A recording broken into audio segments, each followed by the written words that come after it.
One of the key principles of taking safe decisions and wider safety management is ensuring that a safety decision goes so far as is reasonably practicable.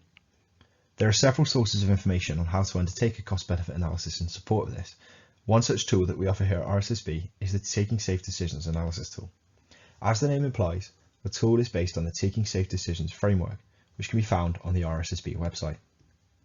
The purpose of this tool is to provide assistance in undertaking CBAs and to help ensure that they are completed on a consistent basis. When you start to use the tool, you'll be presented with 4 simple steps. Step 1 is where you enter your project details and select which costs and benefits you're going to analyse. You are presented with a tick box list of options so that the assessment can be tailored to your relevant issues. If necessary, additional items can be added at a later date, so it's possible to build up the complexity of the case over time. Step 2 is where you review your standard variables. The user is able to enter a few standard parameters, such as the VPF and discount rates.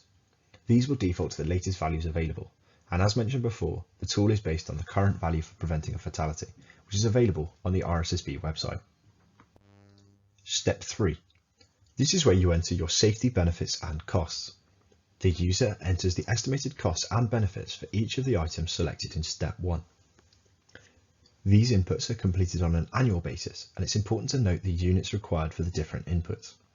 Safety benefits are entered in FWI per year, and costs are entered in pounds per year. Finally, Step 4 is where you review your results. This step enables the user to review and test the robustness of their results. These are presented in the format of a summary table. As we can see here, the net benefits associated with implementing this measure greatly outweigh the net costs, highlighted here with your comparison value. As the BCR is clearly greater than 1, this gives an indication that the measure is reasonably practicable. You can also introduce sensitivity factors here if you wish, that will alter your results in the table. It is important to note that the tool gives an indication as to whether the expected safety benefits are grossly disproportionate to the costs associated with them. It does not give a definitive yes or no answer as to whether this is the case. It aims only to serve as a guide to aid the decision-making process.